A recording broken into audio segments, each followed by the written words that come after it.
So one of the problems with PFAS is that they're used in so many different sectors and areas and applications, and they've made their way into almost every environmental compartment such that background levels are everywhere to the degree that they're detectable with current analytical methods.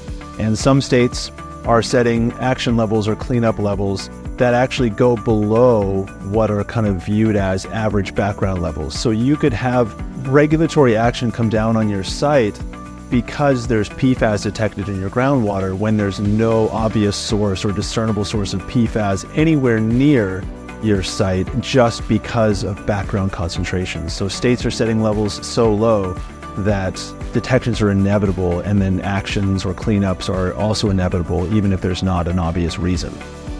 I think Geosyntec is uniquely positioned to use data to say, can we define a clean edge of a plume?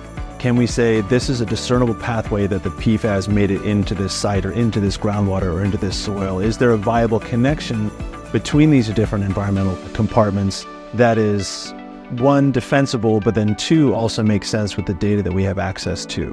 It's very easy to say, oh, it detected PFAS here, obviously you're 100% at fault. But I think Geosyntec has the tool set to say, well, let's parse this out a little bit. Let's better define the responsible part of potentially responsible party. So Geosyntec, in my experience, they don't limit themselves regionally. So even though we have offices in Portland, in Seattle, in Washington, and Oregon, and Idaho, we put the best person on the job. So if that person is sitting on the East Coast, we'll pull them into the project. Half the projects that I work on are not localized to the Northwest, and that's because I have some expertise that they need on that project. Compared to what I've observed in other places, that's one of Geosyntec's biggest strong points, is they want to put the best person on the project regardless of where that person is located geographically.